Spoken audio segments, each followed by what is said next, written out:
तो उमेश मोहि पर अनुकूला करिहि कथा मृद मंगल मूला सुमरि शिव्य शिव्योपाई पसाऊ बरनऊ रामचरित चित चाऊ। सेही उमापति शिव मो उपरे प्रसन्न होई श्री रामंकर एही कथा चरित को आनंदकारिणी ओ मंगलदायिनी करिवे। शिव ओ पार्वती उभयंकु एपरि स्मरण करी एवं ताहांकर प्रसाद लाभ करी मो उत्साहर सहित श्री रामचरित वर्णना करुछि। गोस्वामी कहउचंती शिवंकर कृपारे मु रामचरित मानसंकु लेखुछि।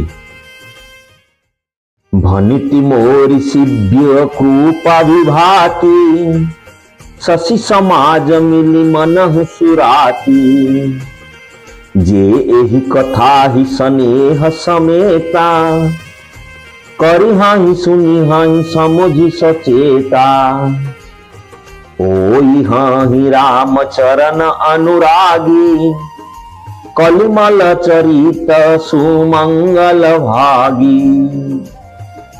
प्रभु शिवंक कृपारो मोर कविता तारा विमंडित चंद्रंक सहित रात्र सुशोभित हेला परी सुशोभित हेबो। जे एही कथा को एकाग्र चित्तरे ओ प्रेमर सहित बुझी विचारी व्याख्यान करिवे बा सुनिवे सेमाने कलियुगर पापरु मुक्त होई जिवे ओ सुंदर कल्याण प्राप्तिर अधिकारी होई श्री रामंक चरण रे प्रेम होई जिवे।